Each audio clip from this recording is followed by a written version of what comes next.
We are welcoming to WICC's Melissa in the Morning State Representative Laura Dancho, and she represents Stratford, and we are continuing our coverage of the aftermath of the 2024 legislative session. Welcome to the show, Representative Dancho. How are you?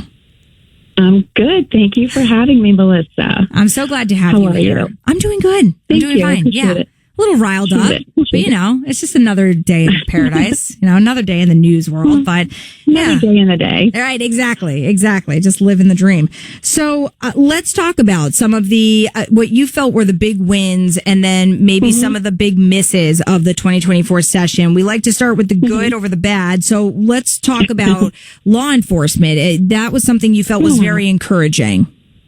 I felt too, for me, supporting our police officers is one of the top priorities. We've all experienced issues with our police officers and the way that their hands are tied as far as going forward to protect us from the people that are a threat to us, exactly. Against the law, such as, like the street takeovers that are common among some towns in our state. So one of the bills that we passed was concerning the illegal use of certain vehicles in street takeovers, and that allows municipalities to impose penalties against the street takeovers. So it gives us a little bit more leeway in being able to enforce the or keep our people safe from these terrorizing events that happen from time to time.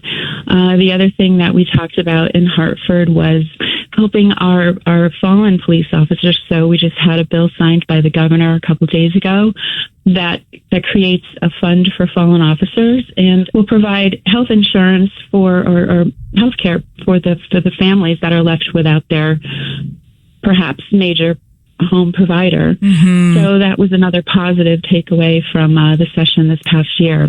Yeah, I love that, Bill. And I know the Hartford officer, Garton, I think his family is the first recipient of that. And look, Connecticut's had its fair share of just, I feel, police tragedy. You've got what happened in Bristol, which was horrific. Exactly. It's awful. And so I thought that was really wonderful. And certainly, Connecticut has really been, I think it's been very controversial, ever since the police accountability law passed a few years back. Exactly. I think police needed to get some wins. And so I'm glad that the session made that a priority. The street takeover bill, I am curious because, that has become far too common. I don't like it, Representative Dancho. I'm sure you don't as well. I don't either. Yes, I agree. Right? Who does like them? I guess the people who are running them. But do you feel like it goes far enough? Because when I read it, I thought, all right, we're addressing it, and that's good. But the thing I felt was kind of missing is it doesn't really give the average everyday person who gets stuck in the middle of it any sort of solution. So when, you or me, if we're driving and we get stuck in this, yes, it absolutely is thankfully kind of empowering police a little bit more, but there's still really no concrete answer as to how do we proceed forward without legally getting in trouble. I've said this blatantly on my show and I don't take it back. If I am driving, I've got my 5-year-old in the back seat and there's just a whole bunch of hooligans jumping on cars and causing me and freaking my kid out and making me feel uncomfortable. I'm going to go. And if I hit somebody, I'm going to ask God for forgiveness, but there's no real, there's no, I guess, real concrete help for the average person who gets stuck in these. I don't know if the legislation did address that at one point, but it seems like it doesn't go too far enough, I guess. I agree. This bill is great. It's a great little start, but it doesn't go far enough. And basically, if you're a person that's caught in the middle of one of these street takeovers, you have no recourse. You just need to stay still, I guess, and keep yourself safe. That's crazy. And that's crazy. I would probably do the same thing as you, Melissa, with my kids in the car. I would just want to get out of there. So this is just going to give more leeway to municipalities to allow the police department, the local police departments, to intervene and whether they can intervene effectively is under question, right?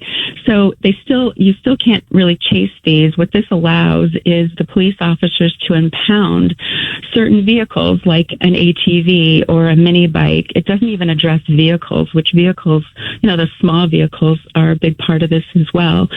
So it allows the municipalities to impound them. So the questions are, can they get them? Where are they going to put them? What if it was someone else's stolen vehicle? Would the original owner be able to reclaim their property before perhaps the police department destroys it, which this also gives them the option to do, destroy the vehicles after 30 days. So there's still a lot of questions, and I found that to be a common theme among a lot of the legislation this year. It addresses something, but not fully. So I think that this is going to have to come back and have a little tweaking to make a little it more oomph to it that will work. Yeah, I mean, I just think sometimes, and I don't know if it's necessarily really one party over another, because state to state, people are going to say differently about their majorities and all of that. But to me, I can't stand when lawmakers will just check a box. Like, no, we address street takeovers. Okay, but that's fine. So you passed a bill that says the street takeover bill. That's wonderful. But it's not making me feel more empowered as a resident who gets stuck in one of these. Or is it really giving police as much empowerment as we'd like it to? Or is it just to say, yep, we did it, let's move on? Because I think you're right that it at least started the conversation, it put it on the radar, but it definitely has to be bolstered, it seems. Yeah, it doesn't go far enough in my opinion. So maybe we'll look at this again next year. We'll see how it goes, but it is a baby step forward, and it gives the police and municipalities some leeway. And I will say, Representative Dancho, the street takeover thing really became, I'm certainly not going to call it popular, but more relevant in Connecticut really within the last year. So the fact that this did pass about it within a year of it becoming a real issue in our state, I mean, that is definitely pretty impressive. Sometimes you'll see things lingering for years and years and years before we pass anything. So I was impressed with the fact that this was a very strong bipartisan, we need to do something about that. And so that is a good takeaway. This clearly matters to both sides of the aisle. So that is good. Yeah. I mean, it's definitely something. It's an issue. In Stratford, we have issues on our streets with the mini bikes and whatnot. And I know that they've had terrible incidents on the highways. 95 had an incident in Milford. So the police are very much aware. And I think that they're just able to maybe track these and maybe thwart them before they become a major issue, like the terrible thing that also happened in Torrington last year, I believe that was. Yeah. So, awful. So we have State Representative Laura Dancho here, and she represents Stratford. And when we come back, we want to talk about really one of the biggest misses that Representative Dancho was pretty disappointed about, which was the ARPA funding and how it was redirected. Or it could have gone to different places, especially something that we just talked about in length with Fran Rabinowitz, which was education, our school funding. So we'll talk about that right after traffic and weather here on WICC. We have State Representative Laura Dancho here, and we continue to look at the aftermath of the 2024 legislative session, just breaking down bills that passed and looking at maybe some of the misses from the session. So we were just talking about how law enforcement seemed to have been more of a priority than they have in past sessions, at least in recent history. The fallen officers bill, even the street takeover bill, starting that conversation. But one big miss for you, Representative Dancho, sounds like the ARPA funding redirection. You were not happy about this. Well, none of us are, and I think every single municipality in the entire state of Connecticut should have some concern over this. So last year, let's go back a year ago to the $51.5 billion budget that we all voted for, which fully funded our educational cost share and the special education fund for municipalities. And in particular, my town is an alliance district, so we had an extra fund for that. So come 2024, and that funding, some of that funding was pulled. So the promise of fully funding the ECS accounts and the special education fund was not fully funded. So this year for 2025, the second half of the $50 billion budget we had an opportunity to perhaps fix that. And we could have done it in a couple of ways. So the House Republicans actually were the only caucus that actually put together an alternative budget for 2025 that would have been balanced, and that was not received well by the majority party. So the second option would have been to use some of the almost $400 million in ARPA funds that some of that could have been allocated to fill in that promise that we didn't get in 2024 for the educational funding. And again, that didn't happen. So I voted actually against the ARPA allocations that came through in House Bill 5523 this past session because of that. I know in my town, our Board of Education is always at a push and pull with funding, and formally being on town council, I understand that struggle quite well. Everyone wants to fully fund their Board of Ed, whatever that means to a different municipality. And it was unfortunate because I feel like this was an opportunity that was missed.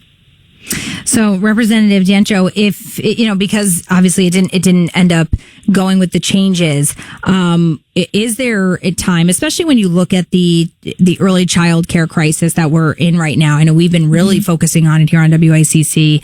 We were hoping for some significant movement during the session, and it didn't really overall happen.